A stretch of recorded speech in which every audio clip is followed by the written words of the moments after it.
A'udzu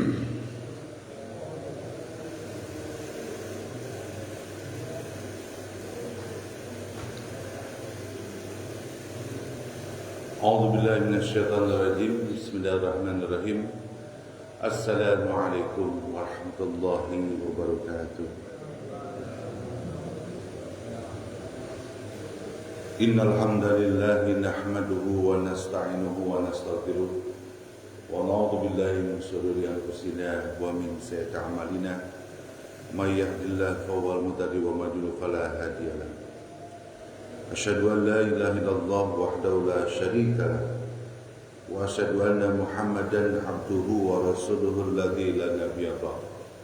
Allahumma shalli wa sallim wa barik ala rasulillah Sayyidina Muhammadin wa ala alihi wa sahbihi wa barik wa sallim. La ilaha illallah wahdahu la syarika lah lahul mulku wa lahul hamdu wa huwa ala kulli syai'in qadir. Raditu billahi rabbah wa bil islami dina wa bi Muhammadin sallallahu alaihi wasallam nabiyya wa rasulah.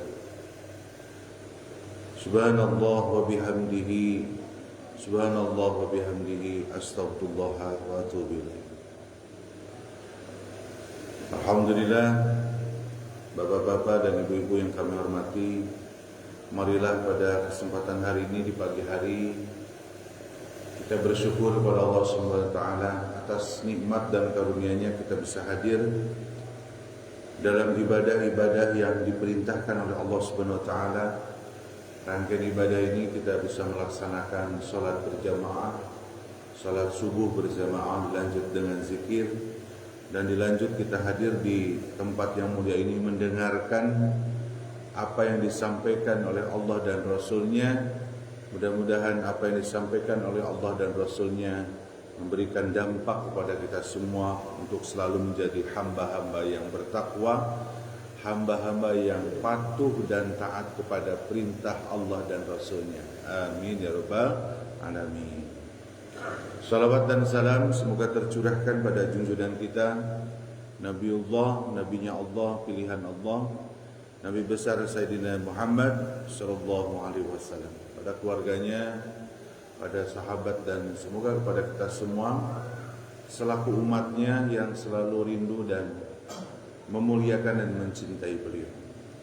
Mari kita bersalawat pada baginda Rasulullah. Allahumma sholli ala Sayyidina Muhammad wa ala alihi wa sahbihi wa barik wa sallim.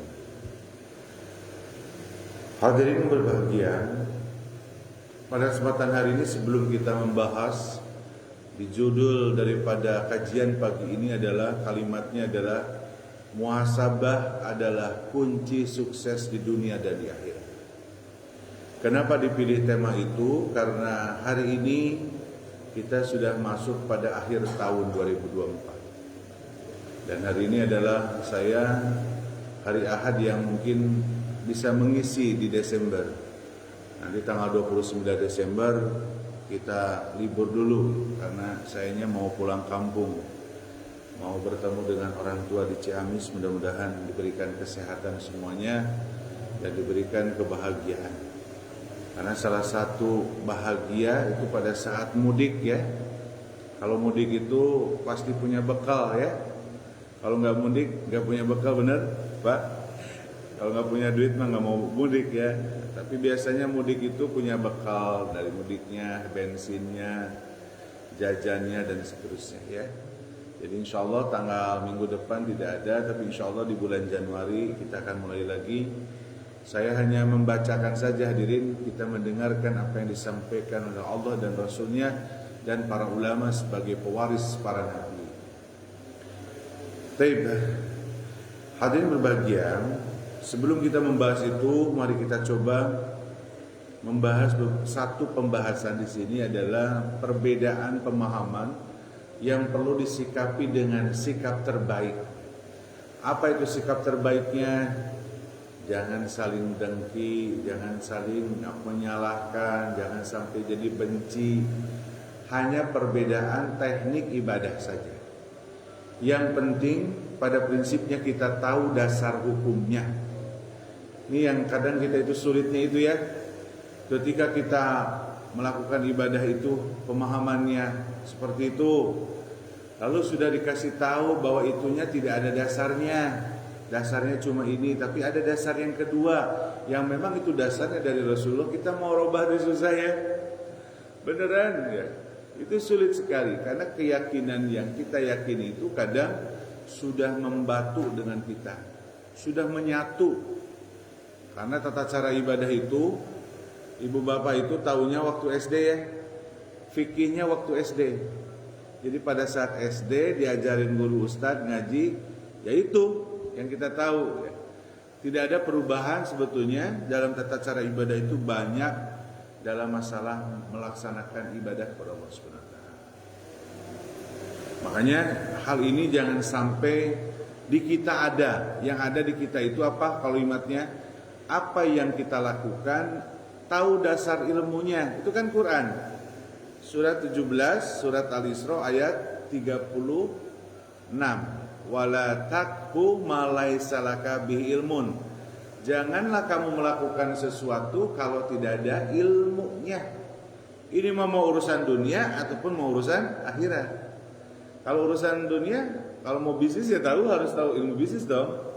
Kalau mau ternak, maka harus tahu dong ilmu ternaknya. Jangan asal aja. Kalau asal kasamper bahasa Sunda ya nantinya hasilnya tidak optimal. Tapi pada prinsipnya hadirin berbahagia, setiap kajian itu kita sampaikan itu. Yang pertama di sini tuh cuma hanya bagaimana pada saat pembahasan dalam wudu, ya. Ini kan di wudu itu suratnya Al-Maidah surat ke-6 ya. Itu Allah menyampaikan terkait bagaimana dalam Al-Quran itu wudu. Ya. Jadi pertama apa? Membasuh wajah, membasuh tangan, ya. Terus mensapu atau mengusap kepala, ya.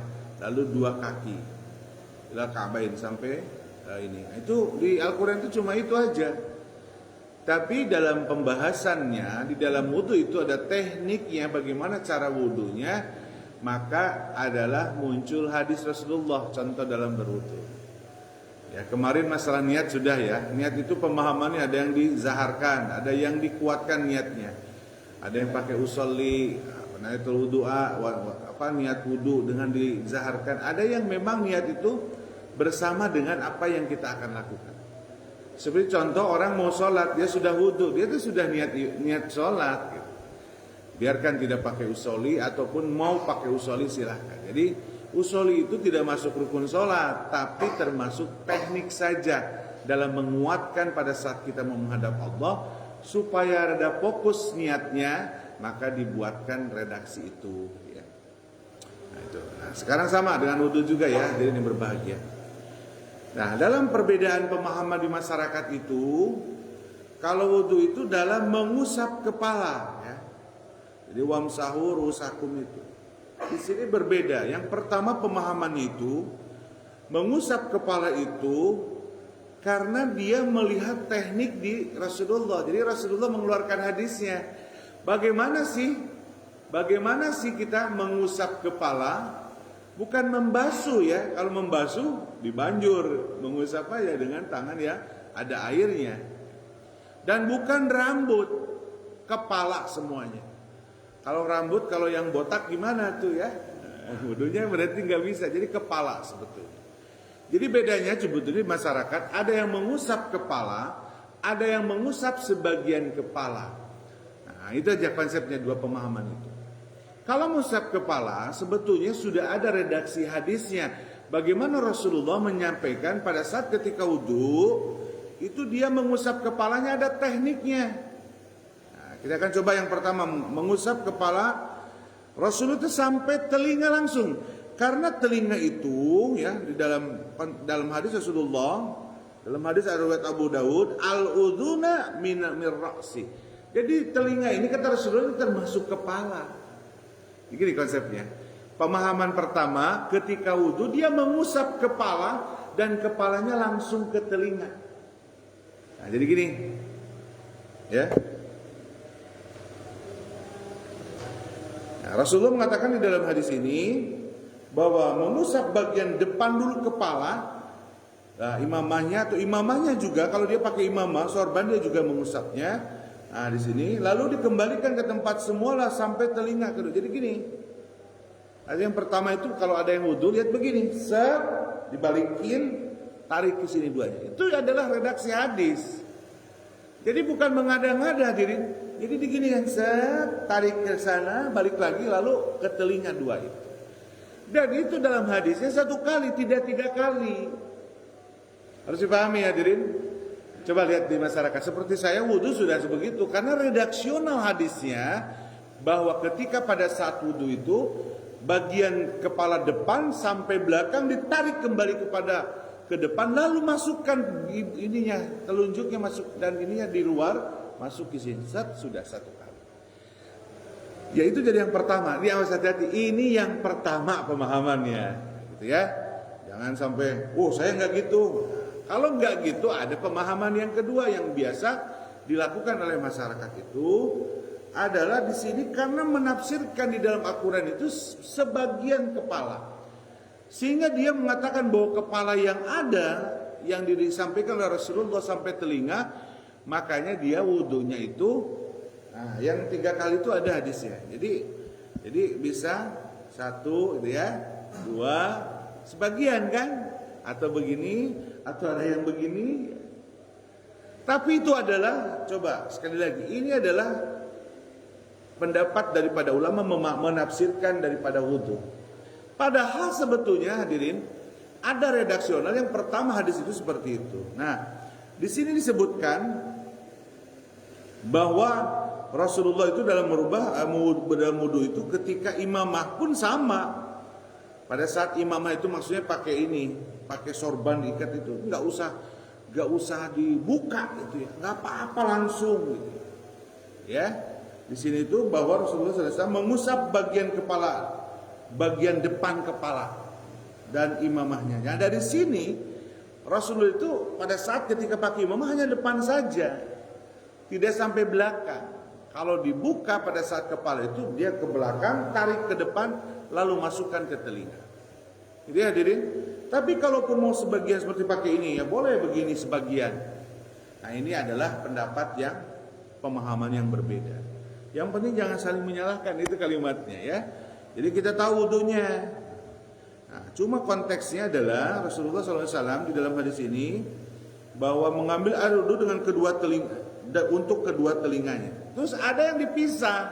Nah ini dasarnya dari Abdullah bin Zaid bahwa Nabi Rasulullah SAW itu mengambil air wudhu itu untuk kedua telinganya. Jadi tadi mas 1 kali, tapi dia pisahkan antara kepala dengan telinga. Makanya ada yang begini ya, betul ya, memisahkan, gitu ya. Atau mau langsung di sini sebutkan mengambil air untuk kedua telinga dengan air yang berbeda. Kata Rasulullah SAW itu. Dan dengan itu berapa? Jadi dia masing-masing yang berbeda. Kalau tadi 1 kali. Jadi wudhu yang biasa di masyarakat itu kepalanya sebagian kepala. Kadang kenapa ada yang suka ke rambut kepala ini? Di dalam Al-Quran juga kepala, tidak ada rambut. Coba baca dalam surat Al-Maidah ayat ke-6 itu bahwa Allah memerintahkan itu adalah mengusap kepala.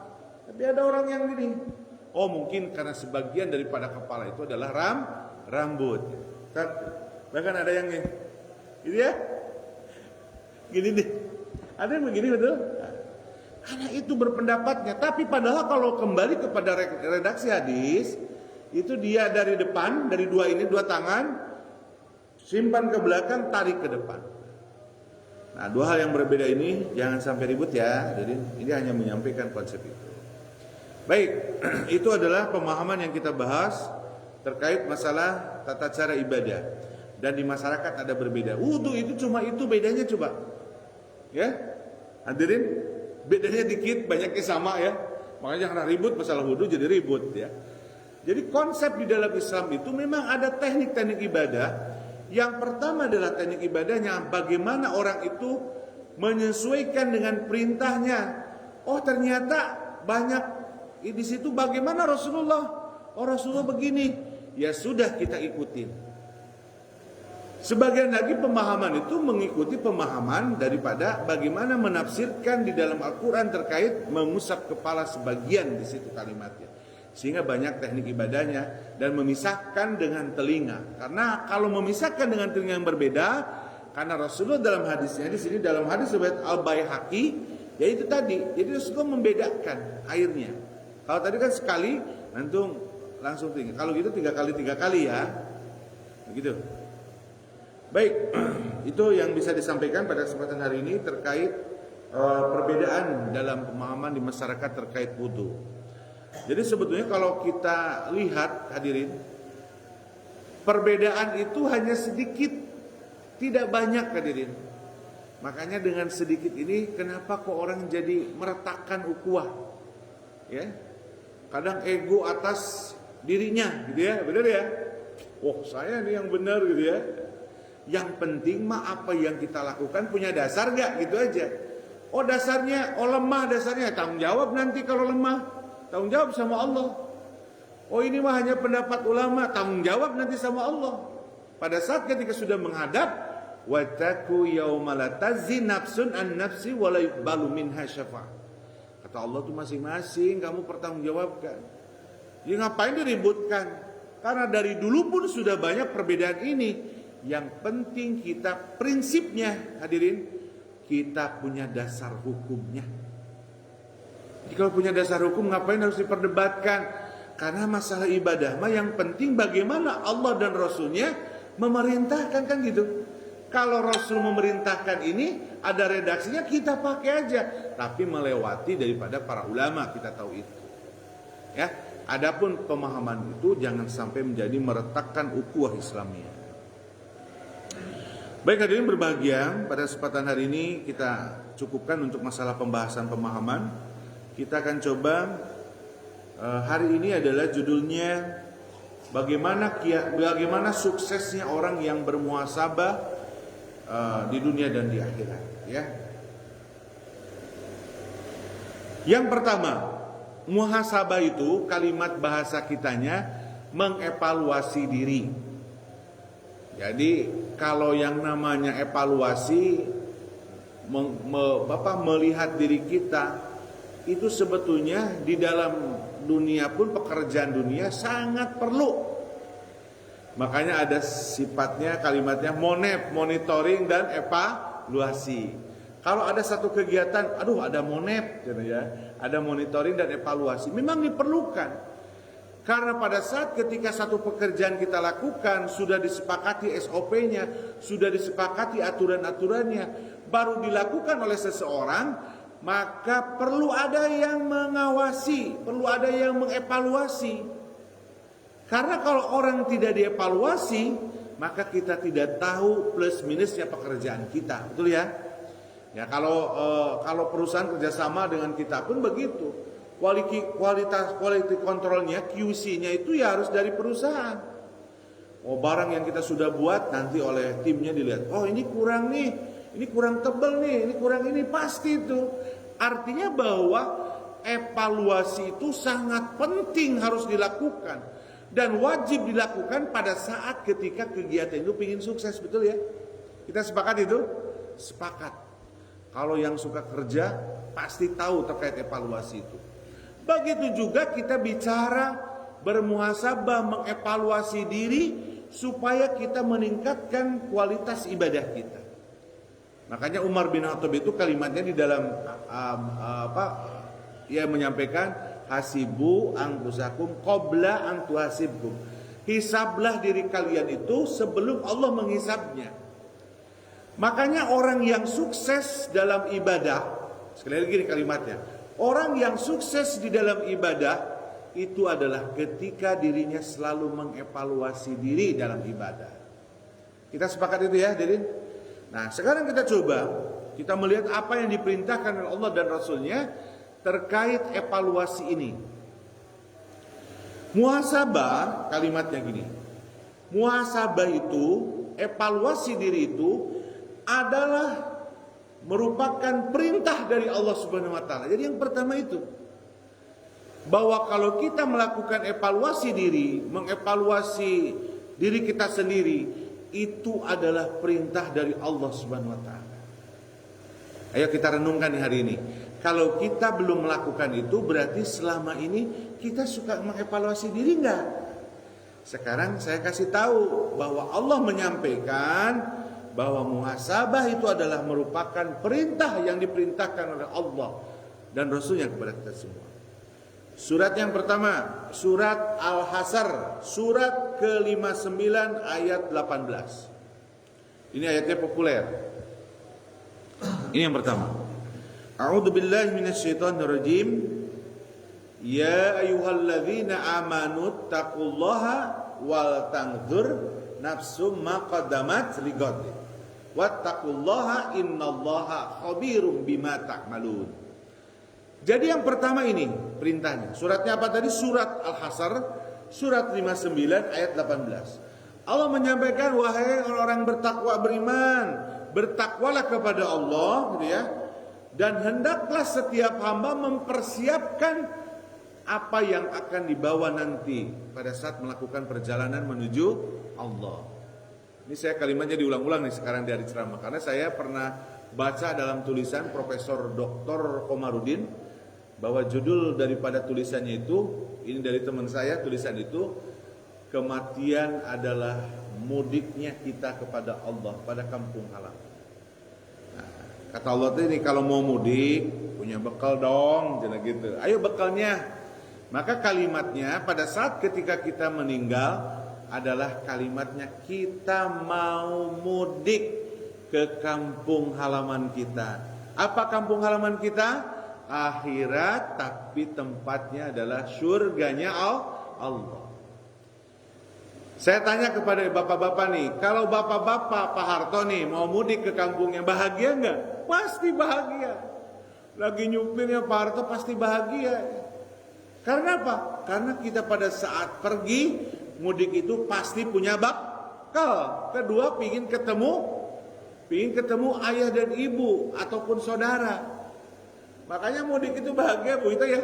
Bahagia. Saya aja udah nggak kuat nih, pingin cepat tanggal 28 itu, pingin berangkat sampai ngomong ke istri, ayo kita ke kampung itu pagi-pagi subuh. Qadarullah kemarin saya diberikan tugas dari balai. Pak Solin bisa jadi narasumber enggak di hotel ini tanggal 27-28. Makanya ke istri, rubah tuh, Bu, nanti kita pulangnya setelah saya memberikan materi di balai besar di guru-guru SMP. Nah, mundur lagi, padahal sebenarnya udah gak sabar. Makanya mudik itu pertama pasti punya bekal. Kalau nggak punya bekal pasti nggak pulang. Gitu ya. Yang kedua pasti bahagia beneran. Makanya mudik itu jangan lama-lama. Karena bahagianya lama tunggu, kadang bosan ya. Pak Yanto, kemarin kan Pak Yanto juga ke ibu bapaknya ke Jawa. Kan enak ya ketemu. Bahagia, apalagi saya udah kangen dengan sorabinya. Sorabi, ya enak tuh. Sorabi di kampung Ciamis itu enak, ya Allah ya. Sama bala-bala disatukan, gep. Wah, jadi burger. Enak ya, burger kampung. Jadi kalimatnya begitu. Allah juga menyampaikan di dalam Al-Quran surat Al-Hasr ini, kata Allah, kamu teh mau balik, mau mudik, karena di dunia mah nggak lama-lama. Yang lama-lama tuh nggak enak ya, makanya jangan pernah kita berdoa kepada Allah itu, ya Allah kasih panjang usia, jangan. Nanti orang lain mah sudah pulang, kita sendirian di dunia ya. Pulang-pulang ya, mana orang lain pada pulang ya, kita belum pulang. Jadi konsepnya bahwa Allah menyampaikan bermuhasabah itu adalah perintah dari agama.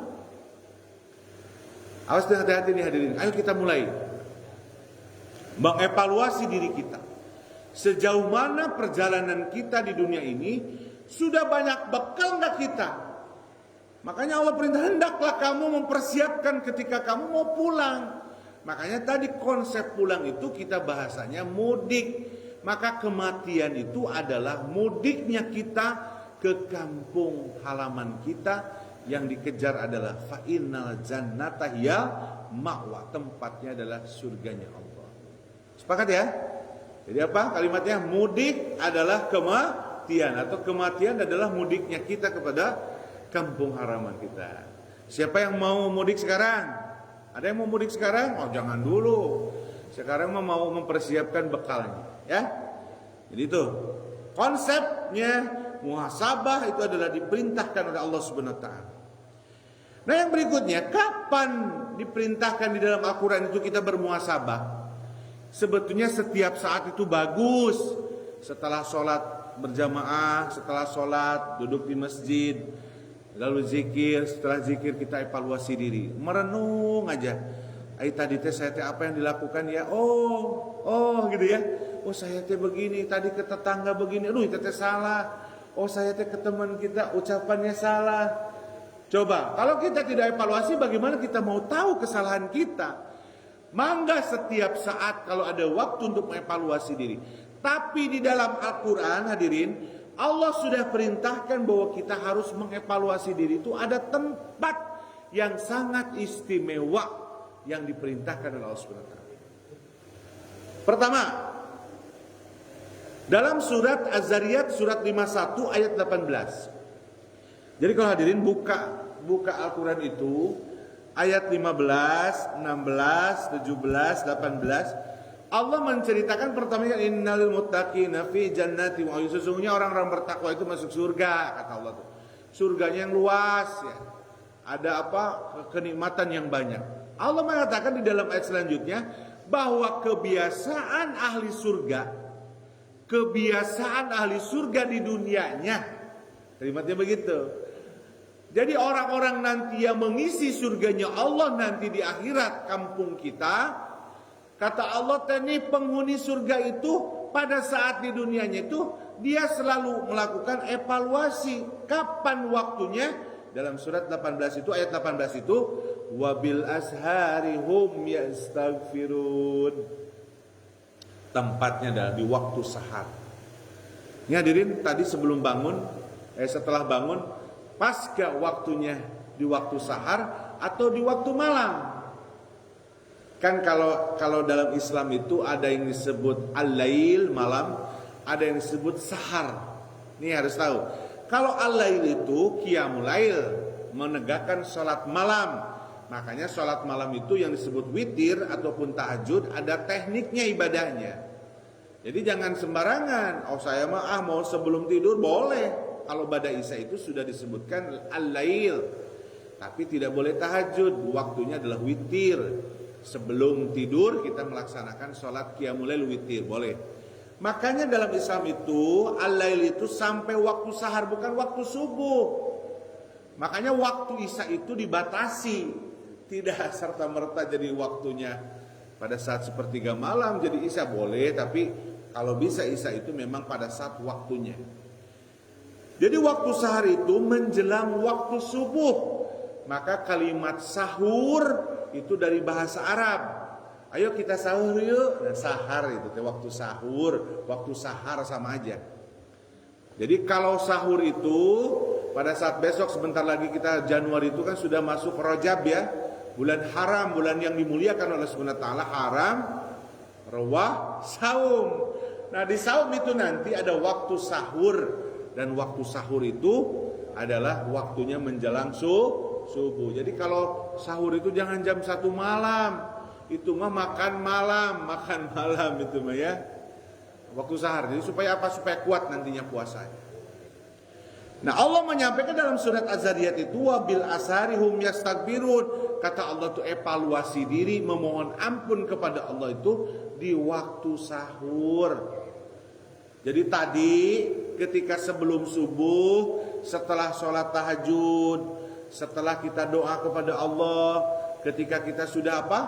Sudah membaca Al-Quran, ya, mendengarkan apa segalanya, di situ duduk lalu memohon ampun kepada Allah. Disitulah evaluasi.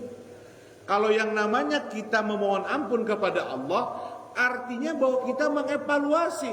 Jadi ketika ngomong astagfirullahaladzim pakai bahasa Arab, kalau kita pakai bahasa orang, ya Allah ampuni dosa hamba ya Allah. Pada saat ketika ngomong ampuni dosa hamba, lihat dalam satu hari ini dosa-dosa yang kita lakukan. Jadi rentang itu kalau waktu sahur itu dari setelah subuh sampai mau menjelang subuh lagi kita lihat ke belakang. Jadi satu hari itu, tadi teh saya dengan teman saya, salahnya ngomongnya. Ya Allah hapunten, ya Allah mohon maaf, ya Allah astagfirullahaladzim. Allah mah sangat senang kepada hambanya yang memohon ampun, apalagi bercucuran air mata ketika memohon ampun kepada Allah. Ini saya tanya kepada hadirin, tapi jawab sendiri. Pernahkah kita memohon ampun kepada Allah sampai menyentuh hati, sampai mengeluarkan air mata? Kalau sudah, berarti hatinya masih lembut. Kalau belum menangis mah hatinya masih keras. Memohon ampun itu harus menyatu kepada diri kita. Harus hikmat. Harus ada ruhnya ketika saat berdoa. Astagfirullahaladzim. Kan kadang kita mau istighfar teh astagfirullahaladzim alladzi la ilaha illa huwal qayyum wa atubu ilaih. Gitu kan zikir. Itu mah zikir. Harusnya astagfirullahaladzim. Ya Allah ampuni hamba ya Allah. Curcurkan air mata dalam kesendirian. Ya. Itu yang menyentuh, yang menjadi evaluasi kepada kita. Ingatlah dosa pada saat ketika dalam satu hari kita mengucapkan istighfar kepada Allah, memohon ampun, bahwa disitulah evaluasi kita untuk meningkatkan kualitas ibadah kita. Makanya kita mah nggak rubah-rubah, ya. Coba lihat di dalam pada saat waktu subuh, saya teh salah, belum ngebalas WA ya. Kemarin ngebalas WA teh kalimatnya kurang bagus. Kalimatnya menyakitkan orang lain, evaluasi. Nanti mah kalau ada orang yang WA, saya akan memberikan pelayanan yang terbaik. Ini saya lihat masih ada orang tuh kalau WA itu cuek ya. Jadi lamun WA-nya Pak Prabowo sih karena mah, kalau yang WA-nya Pak Dede Rohim, karena wali kota. Yang WA-nya orang bawahan kita, cuek-cuek aja, nggak boleh kayak gitu. Islam itu melarang itu, hadirin. Berikan pelayanan yang terbaik kepada siapapun. Evaluasinya setiap hari gerak. Kalau ingin jadi baik mah. Ini saya lihat terus saja begitu, nggak ada evaluasinya. Kalau kita ada evaluasi pada waktu sahur, waktu sahur beristighfar kepada Allah, pasti meningkat kualitasnya. Ini mah nggak ada ya Allah. Ketemu orang aja, jamadud ya. Nah, pada saat ketemu jamadud, emot pada saat menjelang sahur, tadi teh saya nggak senyum ke orang. Maka langsung ngomong kepada orang itu, mohon maaf ya, evaluasi, tingkatkan bahwa senyum kita itu adalah diperintahkan dalam agama, adalah sedekahnya kita kepada sesama. Jadi hadirin, jadi kapan waktunya? Sekali lagi Allah menggambarkan di dalam surat Az-Zariyat itu, merenung, mengevaluasi diri dan memohon ampun kepada Allah Subhanahu wa taala itu adalah di waktu sahar. Ini dengan kalimat yang sama, Allah melihatkan bahwa kalimat dalam surat Ali Imran, surat ketiga ayat 17, Allah juga menyampaikan bahwa di ayat 16, ayat 15-nya, bahwa orang-orang hebat yang dimuliakan Allah Subhanahu wa taala itu, dia pada saat waktu sahurnya itu memohon ampun kepada Allah. Tapi kalimatnya agak berbeda, wal mustaghfirina bil ashar. Bahwa di waktu sahur dia itu beristighfar kepada Allah Subhanahu wa taala. Hadirin, ayo subuh besok ingat ini kalimatnya, bukan solihin yang merintah. Yang memerintahkan adalah Allah dan Rasulnya, bahwa menjelang subuh beristighfarlah. Makanya kalau di program DKM mengikuti Al-Qur'an, sebelum yang disebut tahrim itu pada saat menjelang subuh, di speakernya beristighfar aja, astagfirullahaladzim, astagfirullahaladzim. Karena ini perintah dalam Al-Quran. Tapi karena kebiasaannya kita dengan bahasa yang lain, silahkan, itu tidak menyalahkan. Tapi kalau diganti dengan istighfar, itu memang perintah dalam agama, hadirin. Ayatnya surat Az-Zariyat mengatakan bahwa di waktu sebelum subuh, maka zikir kita adalah beristighfar, mengevaluasi diri. Astagfirullahaladzim ya, oke? Ribuan istighfar. Makanya, nih hadirin, ini bonusnya. Ketika seseorang beristighfar, sekali lagi, memohon ampun kepada Allah, mengevaluasi diri dalam satu hari yang apa yang kita lakukan, maka bonusnya kata Allah itu ada 7 pintu di dalam Al-Quran itu adalah pintu rizki. Salah satu pintu rizki yang kita bahas hari ini, yang masuk kepada evaluasi diri itu adalah istighfar pembuka rizki. Ayatnya apa? Surat Nuh, surat 71, ayat 10, 11, 12. Benar ya Ustaz ya? Ini kalau sudah ada orang hafiz saya malu ya. Benar? 10, 11, 12. A'udzubillahi minasyaitonir rajim. Faqul tastaghfiru innahu kana ghafara yursilis sama 'alaihim midrara wa yumdidkum bi amwalin. Ya hadirin. Kata Allah itu kalau kamu beristighfar dan sesungguhnya Allah itu Maha Pengampun. Nah, istighfar itu udah kalimatnya kamu beristighfar. Ini banyak perintah istighfar itu ya, memohon ampun karena evaluasi diri, bermuhasabah. Tapi apa kalimat selanjutnya bonus dari Allah itu? Yursilis sama alaihim midrara. Allah akan turunkan rizki yang lebat dari langit. Makanya doa ini doa istisqa sebetulnya. Wa yumdidkum bi amwalim dalam ayat yang 11 ya 12 ya. Allah akan lipatkan perbanyak harta. Ini yang punya banyak waktu istighfar dong. Karena itu perintah agama. Pada saat banyak istighfar, bonusnya apa tadi? Dibukakannya pintu rizki oleh Allah Subhanahu wa taala. Astaghfirullahaladzim, alhamdulillah wa hayyul qayyum wa atubu ilaih. Astaghfirullah wa atubu ilaih, astaghfirullah wa atubu ilaih. Ya Allah hapunten abdi ya Allah, maafin hamba ya Allah. Gitu ya. Cucurkan air mata hadirin sepertiga malam beristighfar kepada Allah Subhanahu wa taala. Kita mau istighfar tetel di mana ya? Astagfirullah. Waktiyep. Tenan naon gitu ke bagus. Nanti mah ditingkatkan pada saat kita beristighfar. Makna istighfar itu bahwa kita banyak dosa di mata Allah. Mohon ampun supaya dosa itu dihapus. Ternyata memperbanyak istighfar, bonusnya apa? Pintu rizki terbuka. Allah lipatkan rizki kita. Bahkan perbanyak harta kita. Percaya tidak? Gak percaya ya Ustaz ya? Gak percaya. Tapi kalau ngomongnya dari dukun percaya coba. Ada si mbah datang ya ke si mbah. Kata si mbah teh, nih kalau kamu pingin banyak harta begini. Wah yakin ya. Dilakukan. Kalau kamu pingin ini nih ya. Ini dari Allah hadirin. Kata Allah itu pembuka rizki. Salah satunya adalah dengan istighfar. Istighfar adalah zikir untuk membukakan pintu rizki dan zikir untuk evaluasi diri. Ayo bismillah ya. Besok ayo sama-sama kita komitmen sebelum subuh kita bangun, tahajud kita lakukan, kita baca Quran lalu kita beristighfar kepada Allah. Evaluasi diri nih, kesalahan kita. Ya. Jadi kesalahan yang kita lakukan itu gimana? Ini mah kadang orang tuh mengulang terus kesalahan itu karena tidak evaluasi di diri, gitu ya. Baik.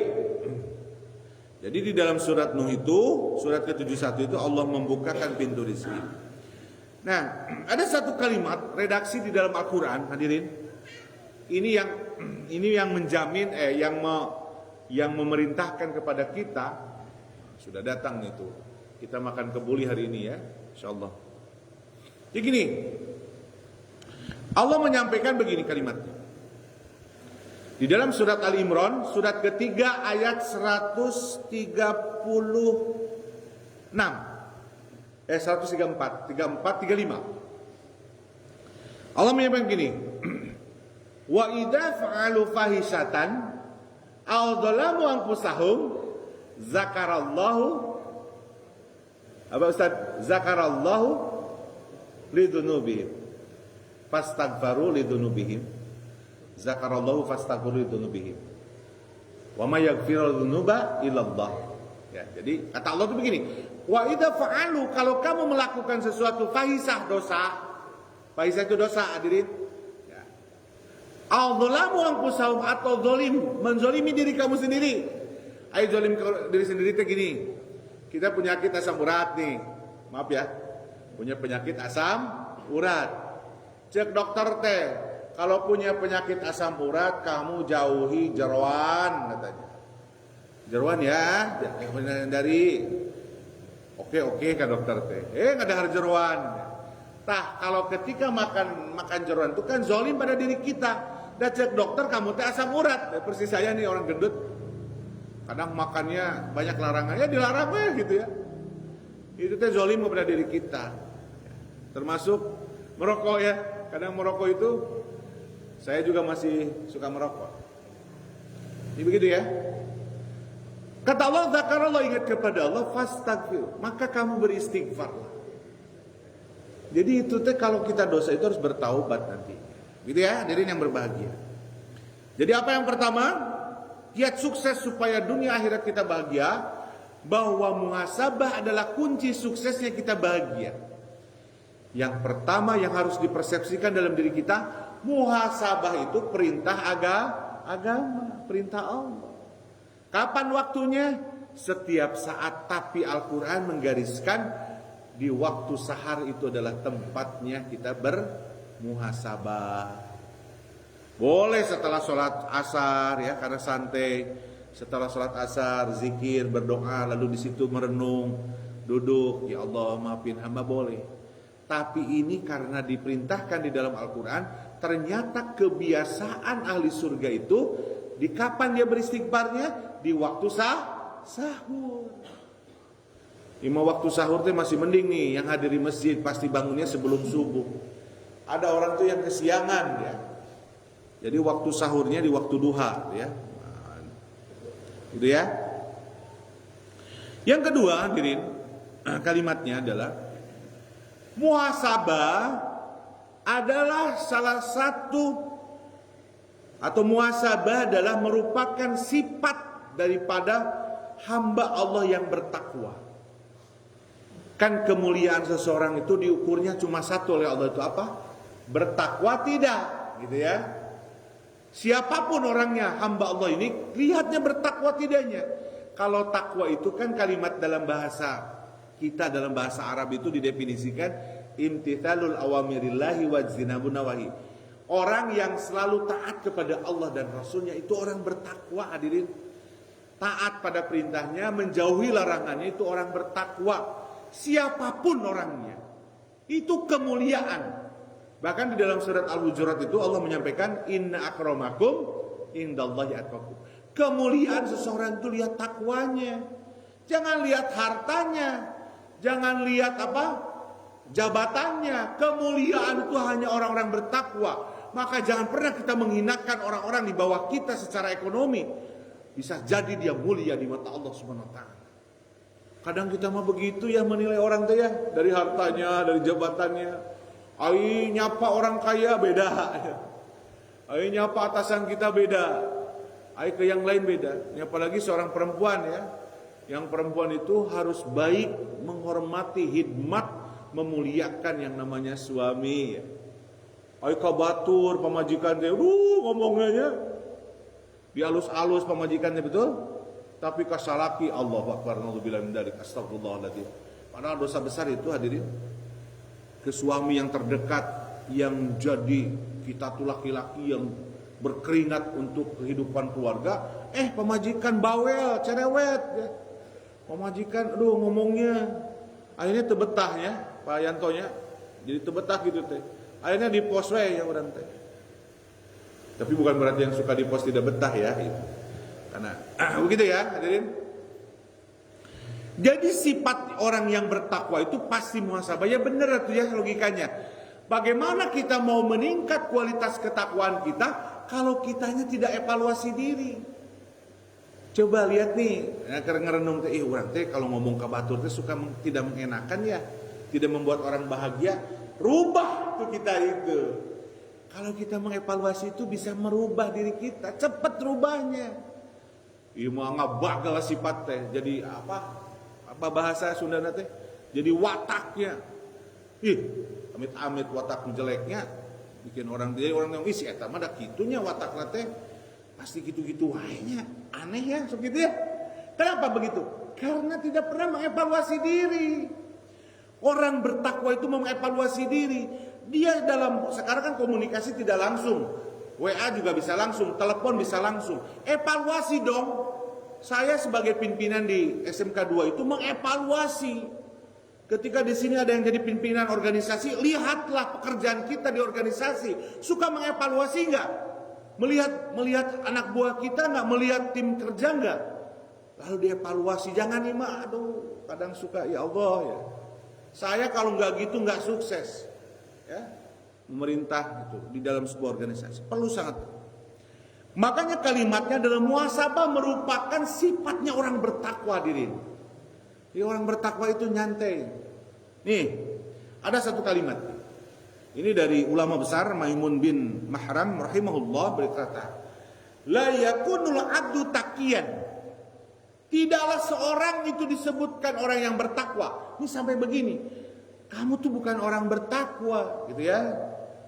Di sini disebut hatta yakunu li nafsi. Sehingga dia selalu bermuhasabah, evaluasi diri. Nah, eta orang bertakwa.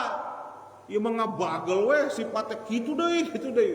Makanya Rasulullah mengatakan orang mukmin itu tidak akan pernah jatuh pada lubang yang sama, hanya keledai. Keledai masuk lagi gitu, balik dari kesalahan itu gitu. Makanya apa? Supaya meningkat kualitas hidup kita itu tidak seperti keledai, evaluasi diri hadirin. Ya kalimat kalau ada orang yang isi eta mah ada kitunya.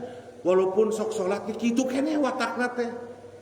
Padahal salat itu merubah sebuah watak jelek menjadi watak yang luar biasa. Ya saya mengulang di sini, maaf ya, sebentar ini. Salat aja kata Rasulullah dalam hadis qudsi apa? Bisa merubah dampaknya harus ada. Satu, dia tawadu, salat itu ruku sujudnya kita dari tawadu. Orang tawadu mah tidak pernah meremehkan orang. Ini kadang kita suka meremehkan. Ada orang yang suka sholat tapi tidak meremehkan ke orang. Saya sedang paham. Itu sholatnya tidak berdampak hadirin. Yang kedua, kata hadis itu, wamsa koli-kolihi. Jadi sholat itu bagus di lisannya. Menjaga lisan. Jadi orang sholat itu pasti lisannya bagus. Santun, membuat orang bahagia. Ih masuk sholat tapi ngomongkan batur. Nyendein hati batur. Bener ya? Banyak yang begitu. Sholatnya baru sholat saja. Tapi itu juga bagus. Masih sholat daripada tidak sholat. Yang ketiga, warahimal miskin. Kata ada begitu, orang sholat itu melahirkan dermawan. Ya sok sholat mah perlu dermawan atuh.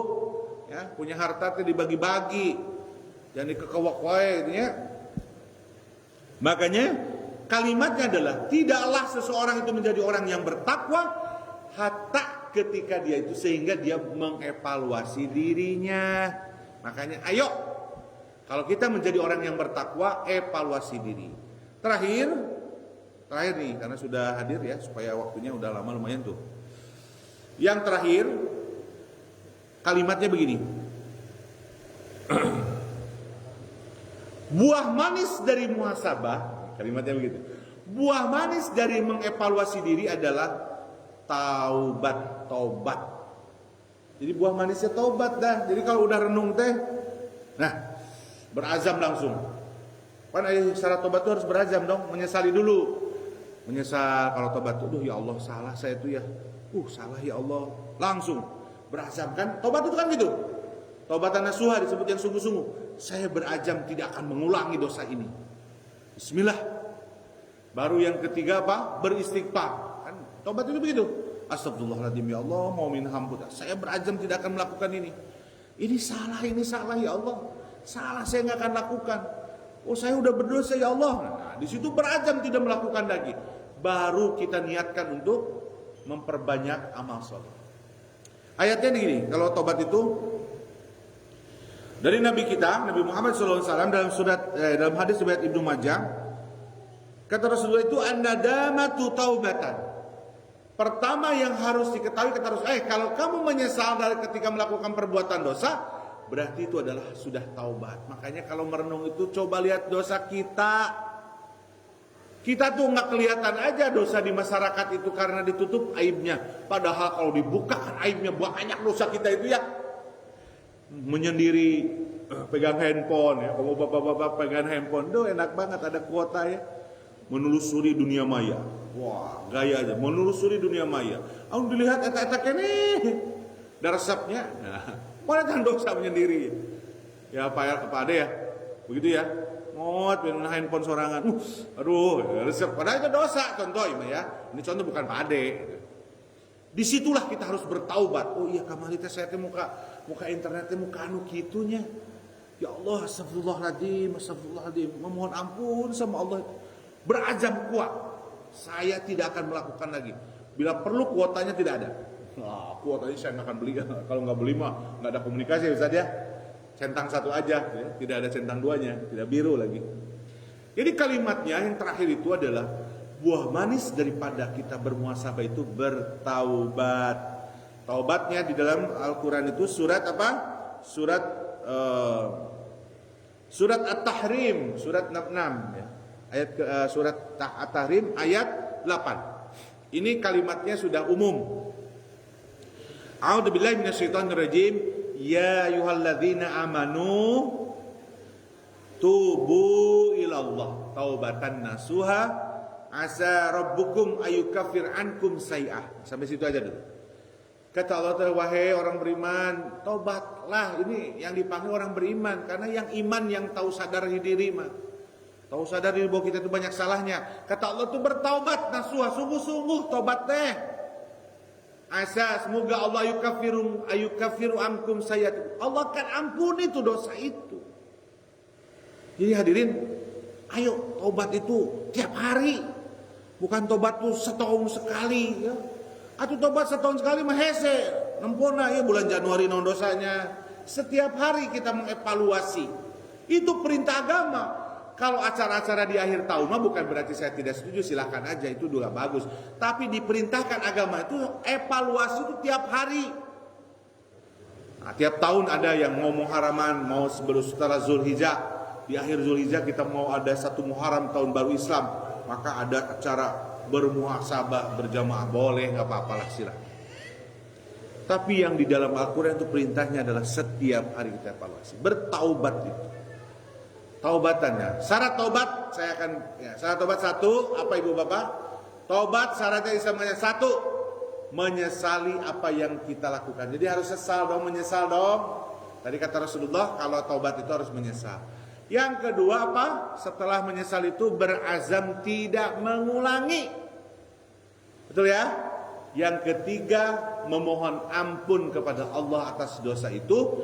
Yang keempat itu adalah disertai tobat itu dengan amal soleh, tingkatkan. Jadi lamun geus dosa teh tingkatkeun ibadahna atuh. Ieu mah nya geus tobat ka Allah teh tapi ibadahna teu ningkat, atuh tingkatkeun. Sertai kebaikan itu untuk memohon ampun kepada Allah Subhanahu wa taala. Baru yang kelima nih hadirin, ini yang susah nih tobat itu. Saya pernah menyampaikan dalam ceramah itu. Yang susah yang kelima itu adalah ketika dosa ini adalah hakul adami kepada sesama manusia. Saya ngomongin Pak Arif kejelekan nih. Pak Arif saya ngomong, Pak Arif tuh Pak Arif teh itu kan dosa besar ya ketika ngomong gitu teh. Si Pak Arif tuh begini, si Pak Arif tuh gini, wah dia ngomongin kejelekan nih. Pada saat evaluasi pada hari itu, saya tadi ngomongin Pak Arif, ya Allah maafin hamba ya Allah.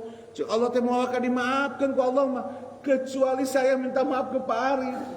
Makanya datang besoknya itu, Pak Arif saya minta maaf, kemana itu ngomongin Pak Arif. Saya maaf ya Pak Arif, cek Pak Arif teh mah enggak, baru terhapus tuh dosa. Makanya jangan disepelekan dosa gibah itu. Dosa gibah itu hadirin, dosanya jauh lebih besar ya daripada orang-orang yang sifatnya apa ya, yang dosanya pokoknya termasuk dosa besar ya. Jadi jangan nyepelein, kadang nyepelein ya. Datang ngobrol Pak, ngobrol, tahu nggak ya si anu itu gini ya, saya mah amit-amit dah, gitunya. Biasanya ibu-ibu yang pintar ngomongin orang ya, betul Bu Haji, paling pintarnya ibu-ibu mah laki mah jarang ya. Pak Gunarso ada Pak Gunarso, kita kalau kumpul tidak pernah ngomongin orang, ngomongin yang lain. Saya ngomong yang Pak RT banyak tuh, Pak RT ngobrolnya tidak ngomongin orang. Hati-hati, kecuali kalau yang boleh ngomongin itu untuk data. Seperti saya pimpinan Pak Sekolah, pada saat ketika saya mau menganalisa jabatan itu, saya harus mengetahui pekerjaan anak buah saya. Makanya boleh, gimana tuh menurut kamu terkait kinerjanya Bu Anu? Tak, bukan ngomongin itu, beda. Ya, jadi awas hati-hati. Kalau dosa kepada hakul adami, kepada hak orang lain bisa terhapus kalau kitanya meminta maaf. Engke setahun sekali lebaran setelah Idul Fitri. Maafin lahir dan batin ya. Lahir dan batin nu mana dosana? Ngomongin dong kalau ngomongin mah. Ih abdi teh kamari ngomongkeun ya. Abdi malah ngomong kan orang yang suka ngomongin, saya mah suka ngomong nak. Bapak maafin ya lisan saya suka ngomongin Bapak. Ngomong begitu. Tapi kitanya yang ada orang yang ngomong gitu tuh jangan jadi marah ya. Weh, teh ngomongin teh. Wah, itu mah sarua wae. Kudu alhamdulillah. Ada sadar bahwa ketika seseorang itu pada saat ketika apa? Dia tahu dosanya evaluasi, maka dia itu meminta maaf. Karena nanti itu hadirin ada satu kalimat dalam hadis nih, ini terakhir. Kata Rasulullah, nanti ada seorang hamba pada saat menghadap Allah itu bangkrut, muflis. Harus nih hati-hati. Mau kita jadi orang yang bangkrut di akhirat nanti. Ini hari ini duduk kita mau dapat pahala, bangkrut nantinya. Ya, mau dapat pahala bangkrut. Karena ada adab dan etika pada saat kita hadir di dalam majelis taklim. Bangkrut tuh nantinya. Pada saat ketika menghadap Allah itu, kalau ya Allah kan saya banyak melakukan sholat hebat, saya juga sosialnya hebat, dermawan, saya juga ini hebat. Kenapa kok amal saya nggak ada? Allah tetah mulut kamu. Perbuatan kamu kepada hakul adami, kamu belum selesai. Kamu punya hutang gak dibayar. Coba banyak yang punya hutang gak dibayar ya. Bahkan lebih galak ya. Anu minjem duit biasanya lebih galak ya. Untuk bilang dalik itu bukan orang bertakwa itu. Kalau punya hutang itu ya bayar. Kalau nggak bayar ngomong, minimal ngomong. Maafin ya, saya belum nasi hutang saya ya. Saya tuh lagi gini. Yang ngeundangan anu mereka hutang lagi, mana nama sok ngomong teu bukan duit. Ieu mah ngomong henteu, panggih ngabalieur, lamun ditagih leuwih galak. Geus lain kumaha eta. Pasti rezekinya terus akan susah. Makanya begini kalimatnya, ketika seseorang berhutang tidak memenuhinya, maka dia akan selalu sengsara hidupnya. Rasulullah itu bukan saya ngomongnya. Kata Rasulullah, kalau orang yang tidak bayar hutang itu ketika mampu untuk bayarnya, pencuri itu. Tukang maling disebutnya. Nah itu teh nanti bangkrut kalau kita nggak bayar gitu ya. Diambil amal soleh kita untuk membayar hutang-hutang kita atau dosa-dosa kita kepada hakul adami. Makanya jangan ngomongin orang, jangan suka ngejelekin orang. Naon sih susahnya? Senyum teh naon susahnya, ngomong teh naon susahnya. Ini susah-susah amat sih hidup teh, pingin bahagia melayani orang dong. Ini mah ada orang itu yang melayani orang itu asal rugi ya. Ini kalau jadi Pak RT ini harus, RT itu melayani, satu RT hebat. Ini top belajar ke Pak RT dalam melayani. Makanya setiap Sabtu Pak RT ditelepon. Walaupun ditelepon di waktu yang bukan tepat, Pak RT mah hebat. Ya kenapa? Ada apa? Ada bisa dibantu?